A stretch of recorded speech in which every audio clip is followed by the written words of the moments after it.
think we'll start off just a big thank you to all you guys for turning up. It's been far more successful than last year, I think we can all agree. So, yeah.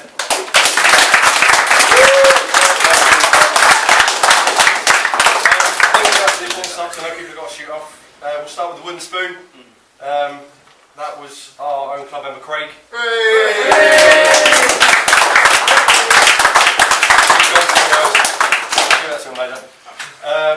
I think we'll do. He's run off with it. I think next we will do most sporting. It was a four-way tie. We kind of worked out a little tiebreaker, which remains secret. Oh, that was you haven't voted. Oh, dang it! Okay, too late. We will come to most sporting in a brief while. In a minute. We'll go to best painted army. This was also a tie, so myself, Joe, and Justin went round and picked it out, and that goes to Mark.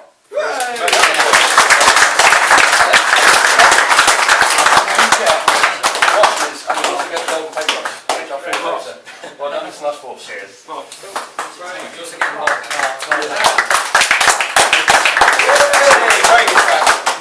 you won the wooden spoon. Did I? You did. With your awesome Tom Bombadil force. I know. Well played.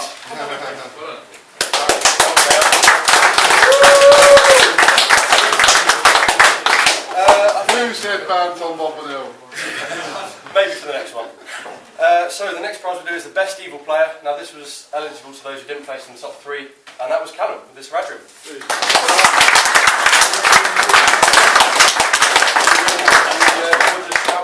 Thank you. Well played.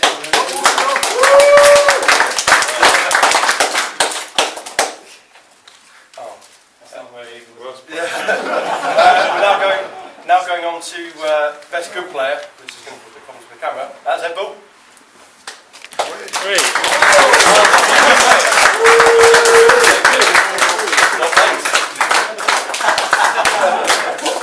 Right, on to the good stuff. So I'll start from thirds. Again, another fine tournament. Keith, come third.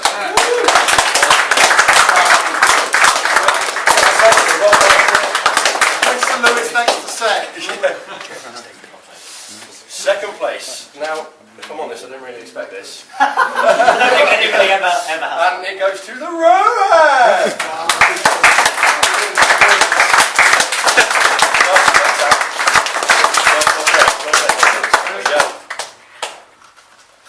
And on to the most important prize, which I think we all know who win this. Jamie for the second tournament in a row, all 4 games.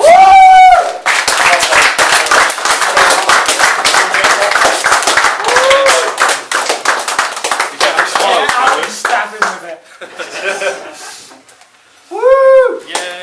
And I guess the only one is most sporting. Damien. Damien, come to me. Okay, we'll go back to our original tiebreaker. And that is Richard, who won most sporting in his first tournament.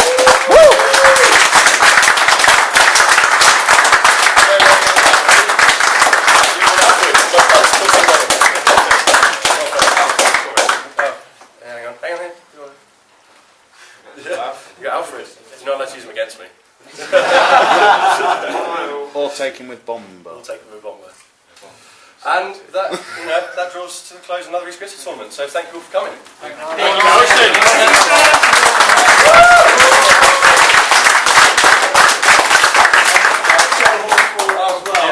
must say, if you want to thank people for organisation, you've got to thank this lunatic here.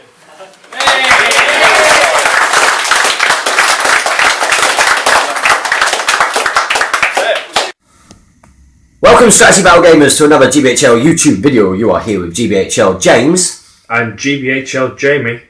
That's right, guys. And what's probably going to be a slightly smug video. So Very smug video. We apologise in advance, but we are reviewing the tournament that we went to at the weekend. Event ever. Best event ever. It was the best event ever, for lots and lots of reasons. We're going to be talking about the best event ever that happened at East Grinstead. Yep, it's about the scenarios, our opponents, just like the last one. How we got on. So that'll probably take up the most. How we got on will take up the most part of this video. Let's try and keep it to sort of 40 minutes to an hour, so it's not too long. Yeah, last time we spoke for quite a long time. We rambled for nearly 2 hours last time. So this tournament was organised by Sam Page and Joe Horsfall. Joe Horsfall. So Suicidal Mars Bar and Southern Dunedain, not respectively. Yeah. Switch them. Scratch that, reverse it. Yeah, That's what I would say. scratch reverse. And they ran this tournament. It was brilliant. It was in a little pub in the Dorset Arms down in East Grinstead, obviously, because they're East Grinstead Wargamers, and the pub was brilliant. Really nice little place to have lunch. Did you travel down with Ed the day before and stay? I travelled down on my own. What did you? By train. Got to Gatwick Airport. Stayed in the travel lodge nearby. Played 2 games of X-Wing, which I won. That's the first thing. Wasn't the last thing. Ed. Was Ed who you staying with? Yeah. Finally got to try out some... No fell beasts in Ed. No fell beasts. Next thing. Finally got to try out some TIE interceptors. You love them? Love them. Just need them now. Just need them. Need 2. But yeah, and then we travelled down and travelled back. Yeah, it's good. Fantastic. And I travelled down on the Saturday with Kieran in the bio buggy, which is my work van, and we spent the whole day with Thomas Harrison, who's current joint lead leaguer for 2013 with Ed Ball, and Damien. We stayed at Damien's, and what a start Damien and Em were. Damien is Dr. Grant from the forums. Just thank you so much for being great hosts. I got tons and tons of footage filmed. We got lots done for an upcoming SBG hobby goodness thing, which is happening for you guys, which you should all be very excited about. They were just fantastic hosts. We got scenarios filmed. The old Amon Hen. Amon Hen with the old rules. With the old rules, which is really interesting. Feels a lot different, the old rules, doesn't it? It does, yeah. It does. Everything seems a lot more powerful. You can't apply the new rules to the old scenarios. Otherwise, it just breaks them. It breaks it completely. So that was great. We got tons of unboxings done. Lots of real good things about some of the people that were going. Yeah. And then the next day, we travelled down to this pub. It was a lovely pub, wasn't it? Dorset Arms. Dorset Arms in East Grinstead. And it was a function room upstairs, wasn't it? It was, yeah. So we had it to ourselves upstairs to keep away the prying eyes of the public. I'd like to point out that the reason why I've still got dark bags on my eyes is because we were up filming. I know that you were there. That me, Damien, Tom, and Kieran were up filming until 5:30. So we got the day before the tournament. So that's the entire day. A bit of the morning afterwards, and then an hour, 2 hours sleep, and then the tournament. You sent me a text, mate. I could tell you were panicking. You were like, I know, it was just like 10 minutes. 10 minutes to go. Are you actually coming today? Well, I think Damien had posted when we went to bed. He was like, "Yeah, we're going to be up to cover. We were only just going to bed." I didn't even know that at that point. Oh, did you not? I hadn't checked Facebook. I was just like, "You're here." Yeah. Well, we made it, and the function room was upstairs. It was full. First observation. There was 22 players, wasn't there? 22. Yep. So another fantastic turnout. We want this to keep on growing, so that in the end, the average tournament size for independent tournaments is like 25, 30. 30 would be a good one to aim for next, I reckon. Yeah, that's next season. An average of 30 would be brilliant. Yeah. Although with the way that our tickets are selling, we might bring up that average, which would be good. And throwing the skulls might bring up that average. So it's sort of one of my first observations. I don't know about yours, but the boards were gorgeous. Yeah, they were really nice. They weren't dominated by like the your typical wood ruins. They were all themed again, which is really nice to see. A lot of tournaments doing that. We're probably not. If we're doing wood ruins, we'll try. We'll try. Try our hardest. I'm going to try. I'm trying to pick some stuff up beforehand. Yeah, cool. I had a really good idea. I don't know what you think about this, and I'm kind of outing it on the channel while we're here now. So, okay. But almost kind of the idea that the higher up the tables that you go, you're almost like the closest to Mordor as much as you possibly could. Do you know what I mean? So like, okay, you know what I mean. So the last tables are kind of more sort of Mordor. No, the last. Oh, the top tables. The top tables are more kind of Mordory themed. As you go back, you sort of start going Gondor and Rohan, elves, and then Misty Mountains. Then coming back, sort of Rivendell. So hope to play on the middle tables. I think that could be quite interesting. It's almost like a campaign. What do you think about that idea? Yeah, as much as we possibly could. As we can. Yeah. Put that one sort of hobbit hole that we've got on the first table. So anyway, yeah, these boards were great, and they've been made by somebody who was playing that or contributed. Richard. And you played him in your first game. I played my first game. Managed to get the win because the Wogs kept on appearing on my board side, and they just had these kill teams. This is what we need to talk about. The first scenario was a scenario which was created by Joe Horsfall, I believe, mainly. Called Warganation. Warganation. Now, before you came to the tournament, how were your feelings about Warganation? Just on reading it, or from what you'd heard about it as well. I didn't know what to expect from it, to be honest. We didn't practice You it, didn't practice it. which we should have. I theorised in my head what my force was going to do in that scenario, and it paid off for me. But yeah, I wasn't sure how it was going to work. And What kind of board were you playing on, out of interest? Because that's a key feature of this tournament. I was playing on Rohan. Oh, was you? Yeah, Brilliant. we had like Edoras Oh, and the Golden Hall wasn't actual Edoras, it was just the Golden Hall. not the one that he was going to say. I actually don't know. It might have been. Come to think of it, Was it was really nice. Oh, maybe it was. I didn't even see that. And then I was that tired. And then fields and fences and things around. Yeah. And basically, in Morganation, it's the same sort of objective placement as Domination, and you set up doing the 1 to 3, 12 inches, 4, 5, 6, anywhere on your board edge. Place a warg on each of the points. They're called the warg pits, and you label them 1, 2, 3, 4, 5, and 6 in the middle. The middle starts with 2 wargs, and you gain a victory point for every warg killed. Break in general as normal. After 8 wargs have been killed, a big chieftain appears, and he's worth 3 victory points. Some little chav just walked past the window. What are you doing? What? What of it? Yeah. And when these wargs die, they reappear. You roll dice for them, and they appear at 1, 2, 3, 4, 5, or 6. Can you also get points for breaking and leader as well in this one? I did say that. Oh, did you? Sorry. And I wasn't really. I hadn't really planned for it, and I kind of wished that I had, because you could tell after playing it that there's definitely there is some strategy to it. What I would say is that if you have not played that scenario before, I would recommend that all of you go and try and download that events pack and just play it for fun with your mates, because It was a really fun scenario. it was really fun. So your first opponent was Richard, who created the theory, the Rohan boards that we've seen. and a lot of the terrain he contributed. And what was he like as an opponent? What did he bring? He was a really good opponent. He brought a Harad force, not as bow heavy as some of the ones I've played against in the past, which I was thankful for.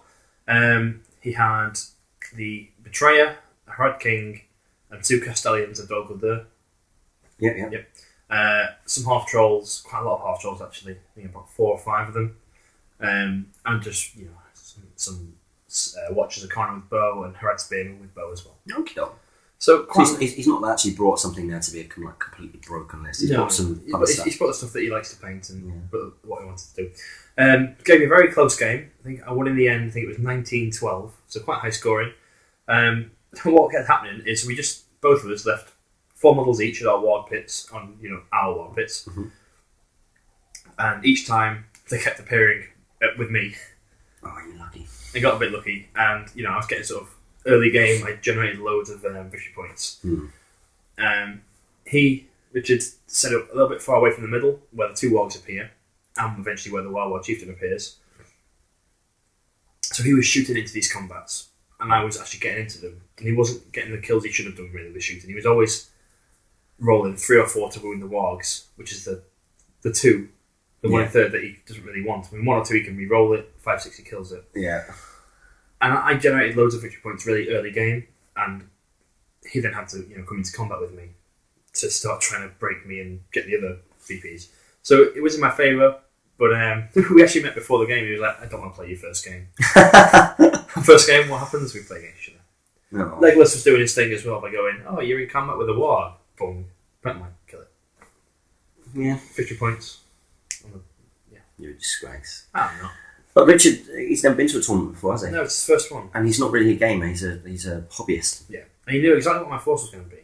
Strangely enough, because he watched our previous review. Ah. He was like, "I know this force." That's great that you watch the channel. I hope you're watching this now, buddy. And lots of people had some really nice things to say about you, so well done for And he won your best sporting. He did. Congratulations. He deserves a big round of applause. Interestingly, the prize for best sporting was an Alfred. Which I thought was incredibly ironic. Yeah. It was brilliant. I loved that. Well done, Joe. Well done. So my first game, I was actually playing against Damien Grantham. Yeah. Of Titans. Damien G. I've never met this guy before. You've met him a few times. I've met him a few times. I did the pre-tournament talk for Shadows and Sorcery, which is another video that you can go check out. Speaking to him and Chris Young. And he's part of Team Titans. Yeah. And he had brought a goblin force with the one that enrages and Druzag, and then he had another one. Was that Ashrak? Ashrak, who can make the spiders reroll wounds? Or Groblog? I'm not too sure, actually. I have no idea. Loads of goblins, some with bows, some with spears. He had quite a lot of prowlers. He had a wild warg chieftain, interestingly enough, and he had some like wargs, like Iberfell wargs or wargs, I can't remember. And again, with the scenario, you've got your objectives all over the place. So it benefits me to have these objectives really spread out. There was our board. I don't know if you saw our board. It was stream. It was beautiful. It was a little village, wasn't it? Like a cow. It was It beautiful. had a white horse on it. He had a white horse in a field. We had a pig on ours. Fence. Sorry, We had a pig on ours. I didn't pick. Yeah. it was a gorgeous board. Stream is obviously quite a good thing for cavalry. So He'd just ignore it. I ignore it. Yeah, I think he was just half movement. I think just like normal, but it was an inch, so it didn't really make too much of a difference. But we were playing that game, and he deployed in the centre. Can I just say first of all, Damien, what a lovely guy. Yeah. He's a top guy. We had so much fun. Yeah. So much fun. Lots of laughs, lots of getting to know each other, which is what the game should be about. And my strategy was, well, you've got these pits all over the place. He deployed very close to the centre where the two were, because it was a defensive position. You had the bridge, and then you had these fences which were next to it. Okay. What I'll do is I'll send to ourselves on the I Love Wargaming the pictures, and maybe you can put the pictures up. If I remember to. If you remember to. I'm guessing you're doing some editing for this to put the last bit of the, So you might as well. But he deployed all of his goblins sort of behind this barrier, but they were really close to the middle. And although I raced ahead in that, because I managed to kill the ones that were sort of where they were, and that was kind of 3, which were really good for me. 3 locations which were good for me. Yeah. I was 5-0 up. I think the game's an hour and 45 long, was it? Hour and a half. Hour and a half. Okay. Yeah. Going into the last turn, Damien had overtaken me, and was 8-5 up. Yeah. 8-5 up, and mainly it's because a lot of them were appearing on 1, 2, were appearing on 3 or in the middle, and the ones in the middle were charging him. He forced me to use up Erkenbrand, like a bit of Erkenbrand's might by enraging just normal wargs. So I had a heroic strike, which was grim. So he had 1 point of might left. Going into the last turn, it was like, I need to do this. I just, partway through the game, you realise that really needed a strategy. A bit more of a strategy than relying on them to turn up. Yeah. You really need to try and be close enough to draw them away. Draw them away from the opponent. And then counter it. Yeah. So yeah, I charged in, and I had an opportunity to kill 1, 2, and I needed to sort of stop. 1, 2. Well, obviously to try and get it to 9, 9-8. 9-8. He killed one of the wargs he needed to, and I charged Erkenbrand into Goblin, heroic combated to take another 2 off of another warg, so he couldn't kill that warg. So it got to 9-9, and on the last combat, you had an enraged wild warg chieftain. The wild warg chieftain. The wild warg chieftain. Not his wild warg. Not his one. Aemir charged in on him, so I had to heroic strike. It was 9 each at this point. You get 3 BPs for killing. Yep. You don't get any for just wounding. No. So I needed to kill this dude. I needed to roll 4 on the heroic strike, which I very luckily did. And Aemir won that combat, and I killed him, and on literally the final roll of the game, won that 12-9. Wow. But a great game. Yeah. Looked brilliant on the board. I don't know if you saw it, but the Rohan moving between fences and stuff, and the goblins, it just looked like a really good board. Really good fun. So I both started off with a win. Woohoo! And a big theme of doing a one-day event. A tournament in a pub was that we were going down for pints in between and stuff, and plenty of time in between events, in between games to go do stuff, basically. Yeah, so we had a kind of a thing where Damien had said the winner buys the other person a pint. Oh, okay. And I carried that on for the whole day. Damien got plenty of pints. Did he? I don't know. We lost a couple of games. Oh, did he? Maybe that was his strategy. Yeah. Free beer all day. Yeah. Free beer, lose games. I don't know. But he was a great opponent. Really enjoyed that game. Oh, Damien. You mean Damien Grantham? Yeah. I meant Damien as in Damien and Burn. Oh, right. Yeah. You don't do so well with his barrels. No, yeah, it's filthy barrels. Filthy barrels. So yeah, that was our first game. So then we went into our second game. Second game? What scenario was that one? Hold Ground. Hold Ground. Oh, yes. Who were you playing against? I was playing against,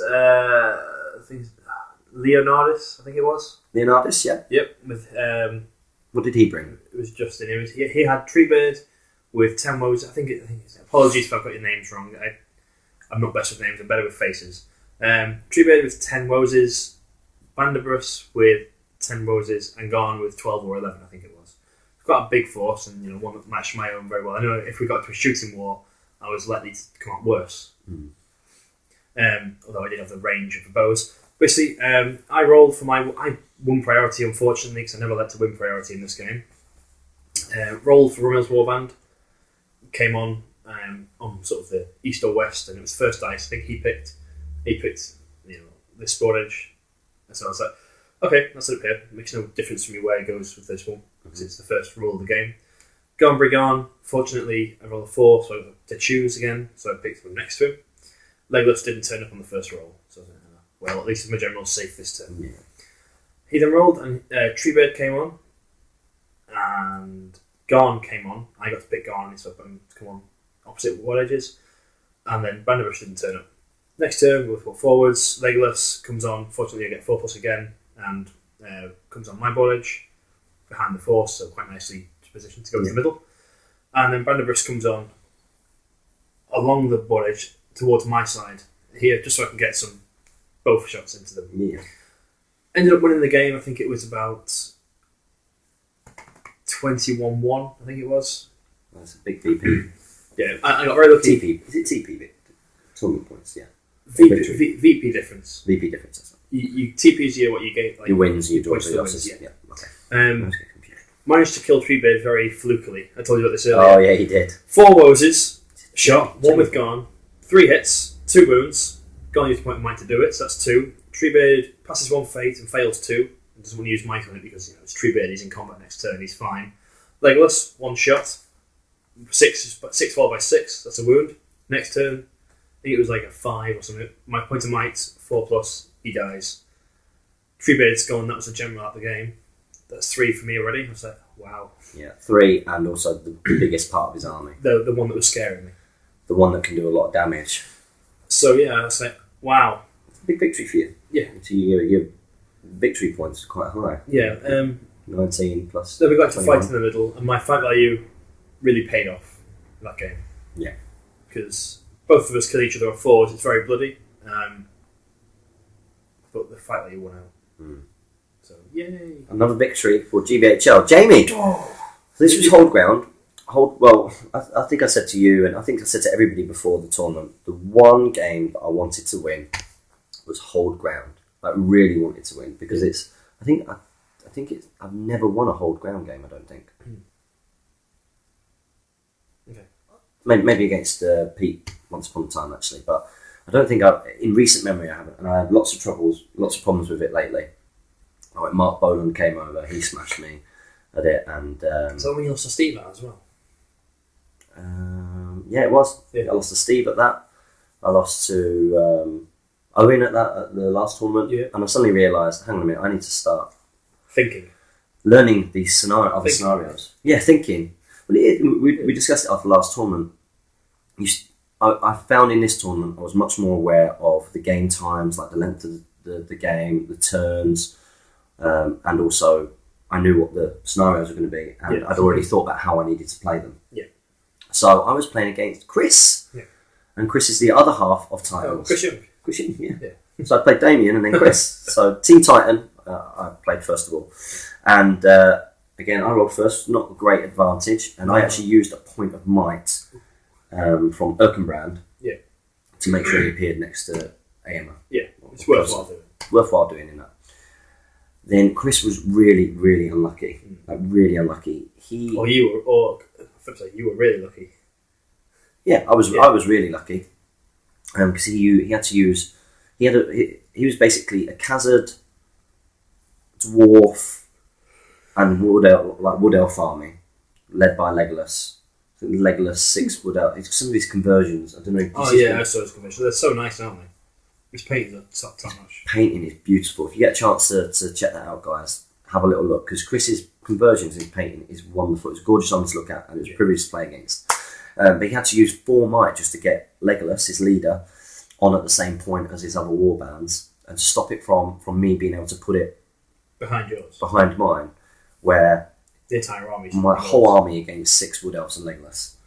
What else got that? Sorry? Yeah, right. you know. But I had a strategy in this, and the strategy was heroic march, get everything up there, keep Aimer actually back and out of the way of being shot out or anything at all, because he's your leader. Yeah.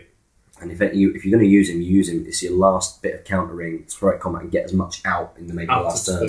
Centre, yeah. And so I literally dominated the centre, and literally just threw off Sons of Ale into choke points to hold up as many troops as possible. And the strategy, it paid off. It worked. Not a massively bloody game. I took out Legolas's warband. Legolas sort of fought back and killed 2 Sons of Ale or something. And the Son of Ale died. Yeah, he survived. You had to use point of might to win that fight. Yeah. But it was a really, really good game. It was good fun, and I was really pleased with myself, actually. That was my goal. My goal was taken. To win. Hold ground. Yeah, and all of a sudden that was 2 out of 2. Chris, great guy. Learned all about his family and what he does, his life. And he does X-Wing battle mats. Yes, yeah. So I'm going to talk to him about that at some point. Definitely worth checking out, guys. And we had a couple of pints in that game, just lots of laughs. It was good fun and much enjoyed. So that's your GBHL team hosts. 2 wins each. 2 wins each. Woohoo! Go team GBHL. Yeah. Then do we have lunch? Then we had lunch. I had fish and chips. Delicious. You had some fried meat or something, didn't you? I had a burger. Mine came a bit later. Yeah, you forgot to order. I didn't forget to order. Sam forgot to order for me. Well, he managed to get everyone else's order. I know. And maybe he doesn't like me. Yeah. He didn't contact me to tell me that I might win the tournament. No, it was an easy mistake. He just forgot to put my name down on the side. Who can forget GBHL James? I know. What's going on? I'm sure you got GBHL Jamie written there. Maybe that was a confusion. But yeah, during lunch, because everybody else went back up, they started their games because we didn't have our food. Me, Hector, and Godolphin. Yep. They were a lovely sort of father and son team combo. Really nice guys. Hopefully they're going to come up to Stockport. So I came up, and then all of a sudden, you and I were... I'm on top table, you're on table 2. Table 2. Yeah. That's right, yeah. So the third scenario was my favourite. What was it about? Lord of Battle. Ah, yes. I was against Keith in this one. Against Keith. Keith's been doing quite well now. Yeah. Keith came third overall, yeah. Did he win the event last time? I'm not sure. I think he did. First, I think he placed last time. Yeah. But he only goes to... He only goes to East Grinstead, yeah. Because it's very local for him, I think. So what did he bring? He had a Harad This was on top table. Top table, yeah.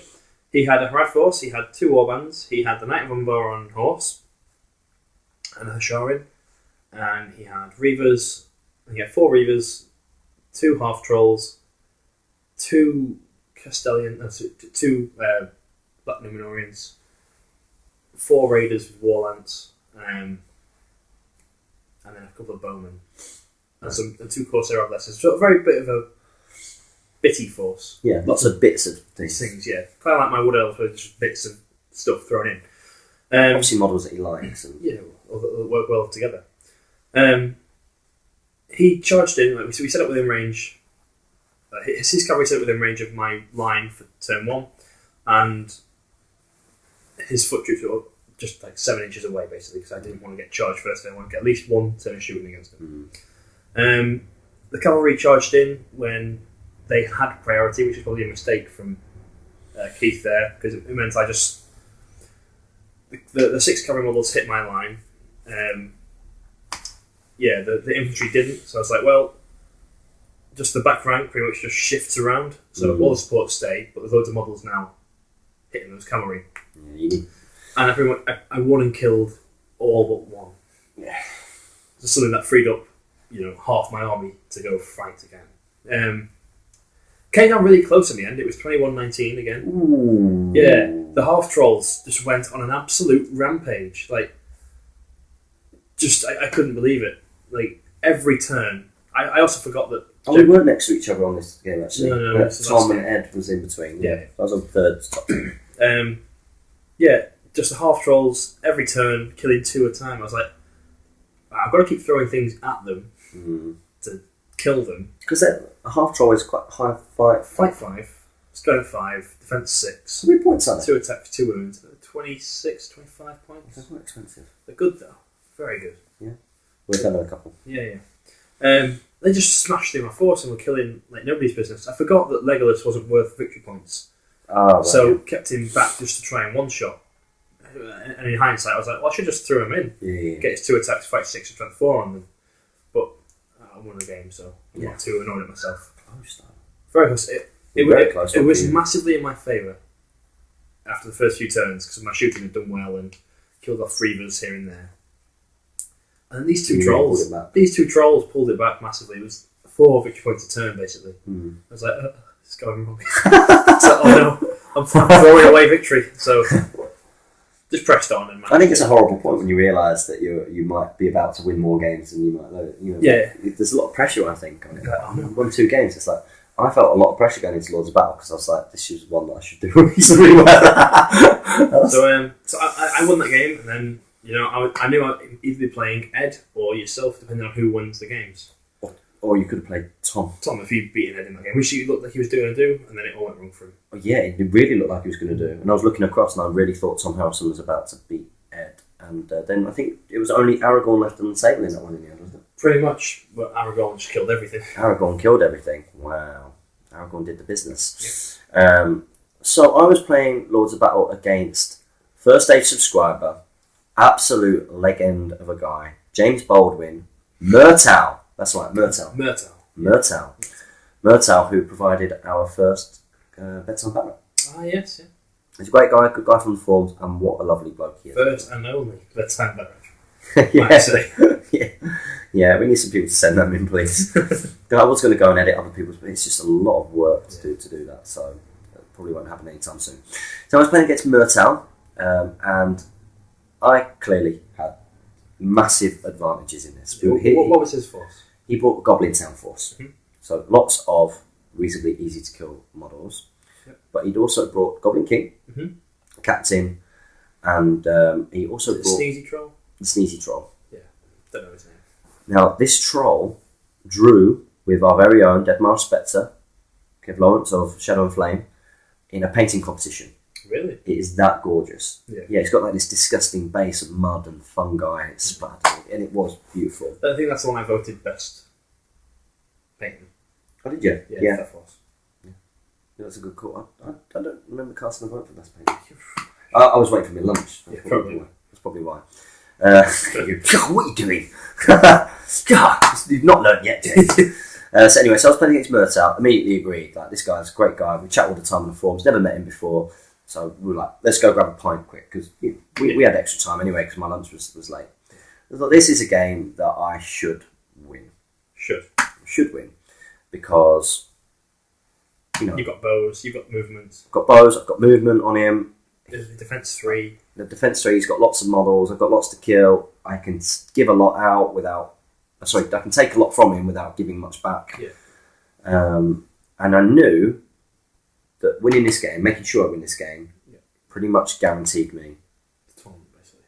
Second place. Well, if you'd gone full hog, it would go. You would assume it would guarantee you the tournament. Yes, because the last game is, and we'll come on to this, was Seize the Prize, which is a new Hobbit style, which is about getting to the middle of the board, digging out the prize and getting it off the board. No other VPs are awarded, which is massive advantage to cavalry. Yeah. So I knew, right, well, this is guaranteeing me second or first. And I have to admit, I played for the bigger picture. Yeah. I played for the bigger picture. I thought, if I win this game, I'm pretty much guaranteeing myself second. Yeah.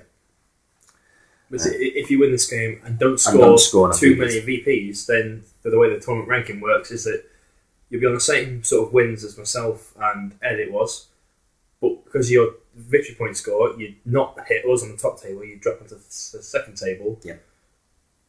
Probably win it and guarantee yourself second. Yes.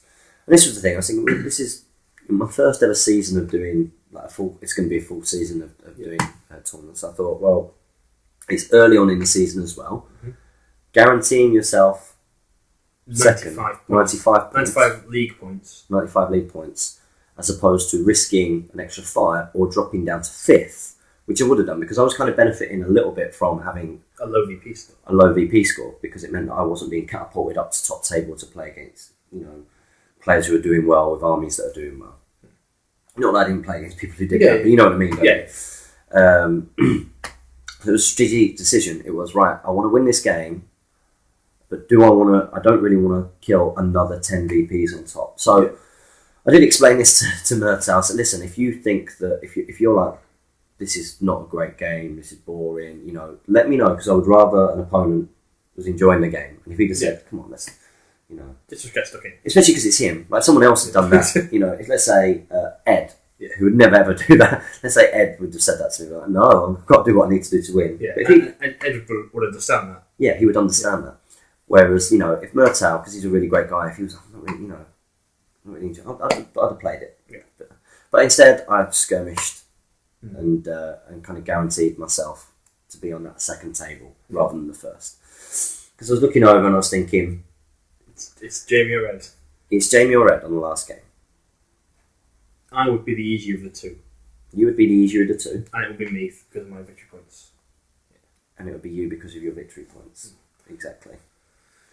So it was a real tough decision. What did you think about that decision? Because Tom Harrison came over and he said, whatever you do, don't lose this game. I said, I won't lose this game. Yeah. I thought, in my mind, that you didn't realise you needed to score enough victory points to get to the top table. Because I thought, as my mind is, go for the win, go for the win, go for the win.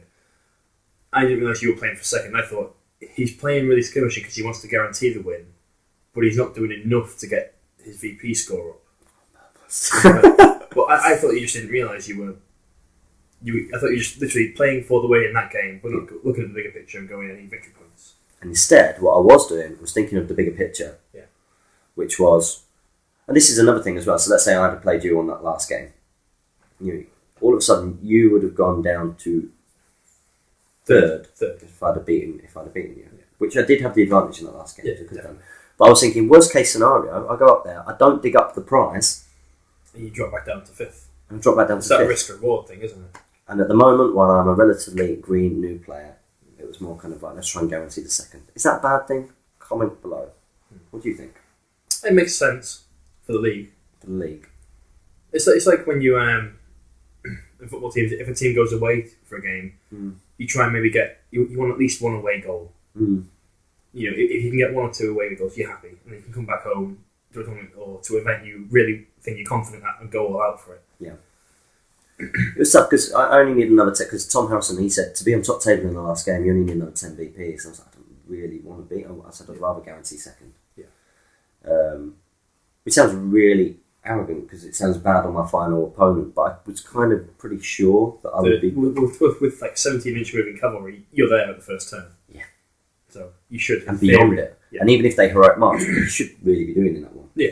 There's no point not heroic marching. If you play Seize the Prize, heroic march. But let's discuss that in that game. Yes. So anyway, I was playing Murtaugh, James Baldwin, really great guy. It was more about having the drinks and catching up and getting to know each other. And I'm really looking forward to seeing that dude next. And because I'd carried on the rule from the first game for each opponent, that meant that all of a sudden lots of people owe me pints. So come Stockport, I'm going to be trashed.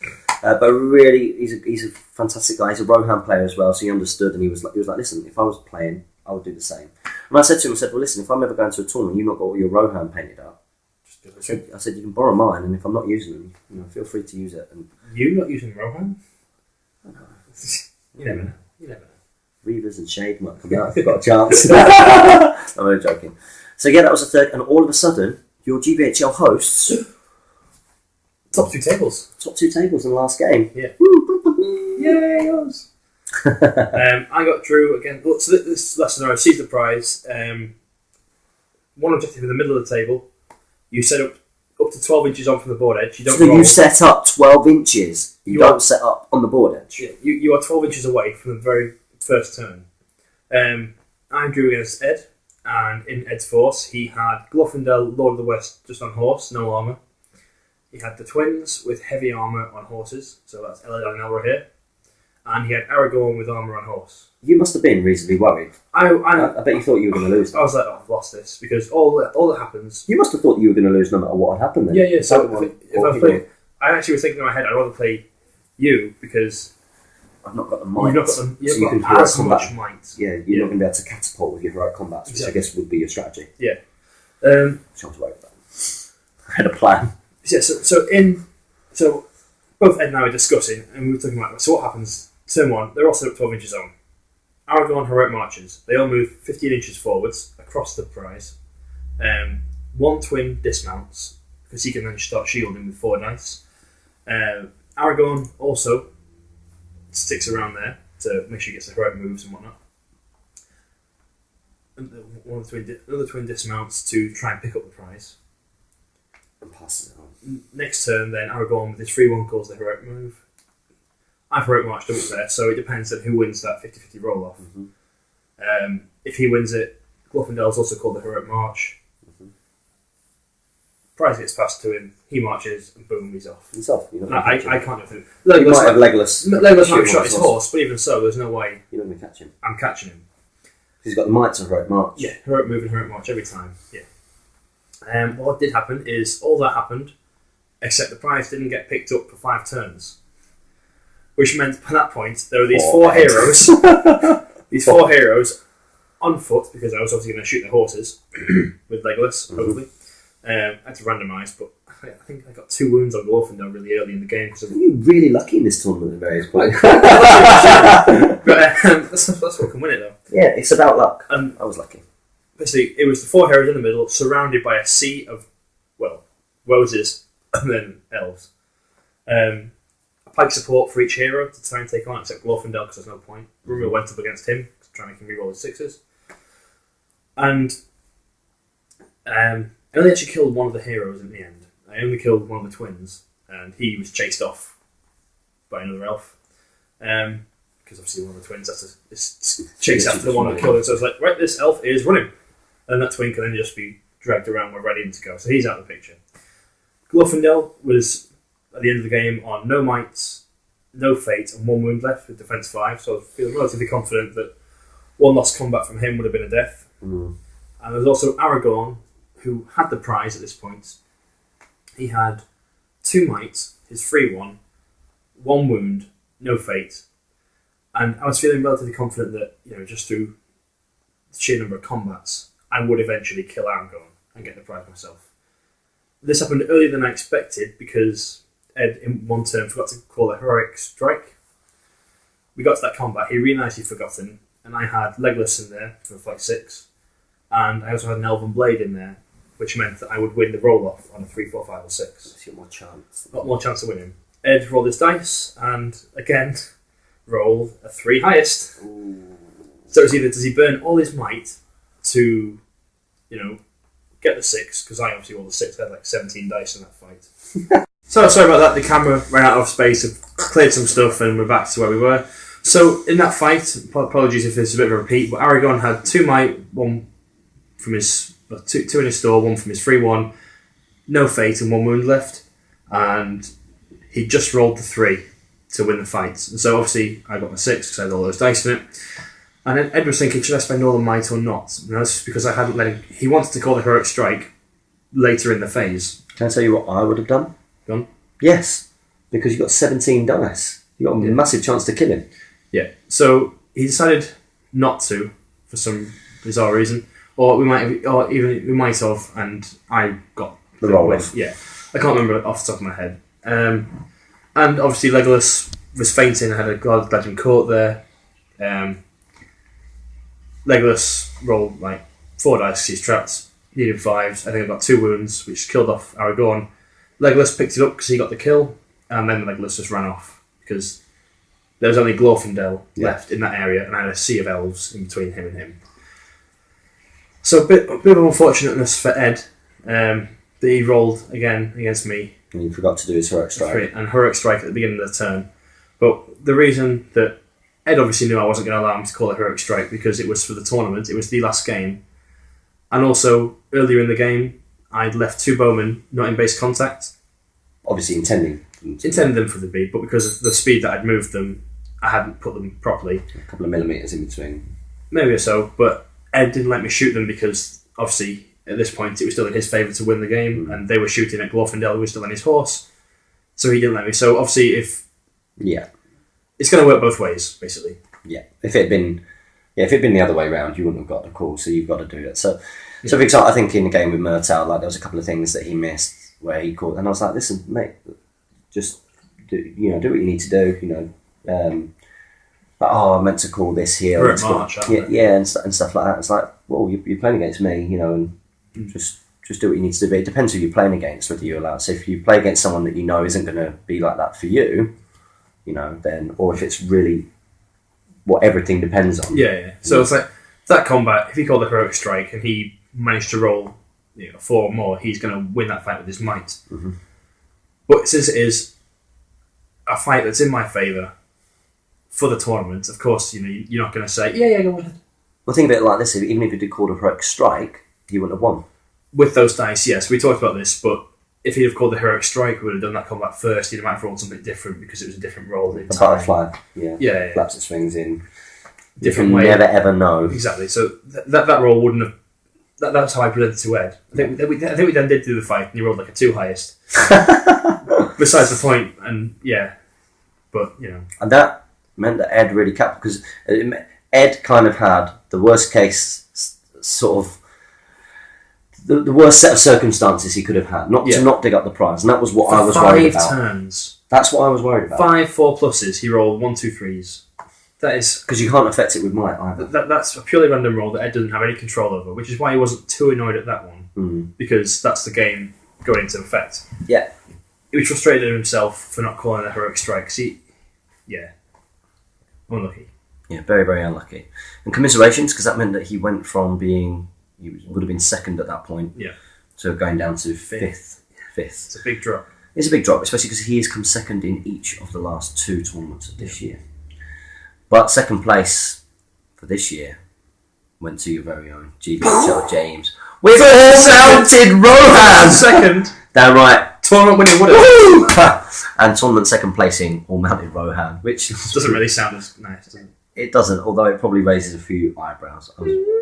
Well, I played in my last game. It was Tom. Is it Seacombe? Is that his name? Sure. I've not met him before. I think was it his first tournament. I think it might have been. And he had like a Mordor force. The Troll Chieftain, like 30 orcs or so. Yeah, they're the ones that absolutely smashed Damien O'Byrne's ferals. Yeah, they did. 20-0 in hold ground. Come on, Damien. What are you doing? Absolutely. Filthy ferals. And this is the problem. Sees the prize as the last scenario. As the last scenario. There's too much advantage in its current form. If you we were discussing this, I think, in our car, so not with you, but if you add your leader kill and your break-in kill, so that you can surpass the 5 points, that might balance that scenario. Yeah. Ed and I were talking about this as well. We were thinking, would we do it for Desolation of Stockport? And I'll discuss it with you in private, but I thought no, because we are doing the book scenarios. The events pack's been published, and that's what everyone's bought in for. So I was thinking, we'll keep it as it is for now. And potentially in future, change it to add them in, because in future it needs it. And in future, even balance sort of any of the scenarios that need balancing for tournament play, because there are some scenarios that need balancing for tournament play.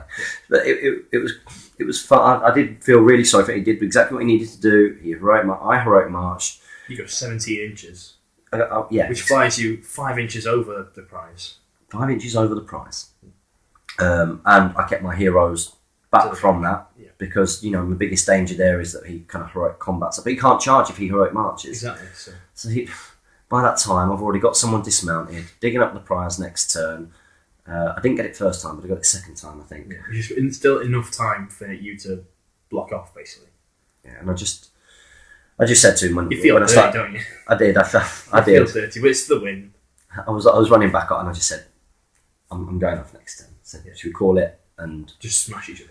And and then I said you can pick a scenario that you think that you will, that you will enjoy more. Yeah. So we managed to get in another kind of game. Oh, we just played it until the leader. I killed his troll chieftain to the death. I think it was. Yeah. We'll call it that.